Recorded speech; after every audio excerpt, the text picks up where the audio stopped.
ஆட்டி பாலூட்டி வளர்த்தது அம்மா. அந்த வெள்ளைக்கிண்ண பாலாட எதற்கடா கண்ணி தலைமுடி திருமுடி தடுப்புகிறனே உனக்கு பாலாட மட்டும் எது கேட்கிறேன்னா எதற்கடா கண்ணி பாதி வயிற்றுலடா பாதி வயிற்றுலடா ஒரு பருத்தி வண்டி போட்டது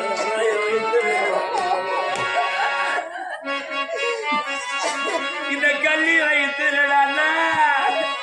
ஒரு கருவள்ளி தரிச்சதானா அந்த கருவள்ளி தரிச்சது இந்த கீழ வயிற்றுல ஒரு சிறுமல்லி தரிச்சது இந்த மங்க வயிற்றுல ஒரு மல்லி தரிச்சதானா இந்த அள்ளி வயிற்றுல ஒரு அரும்பு மல்லி தரிச்சதானா இந்த பாதி வயிற்றுல ஒரு கவலை பண்ணி தரிச்சது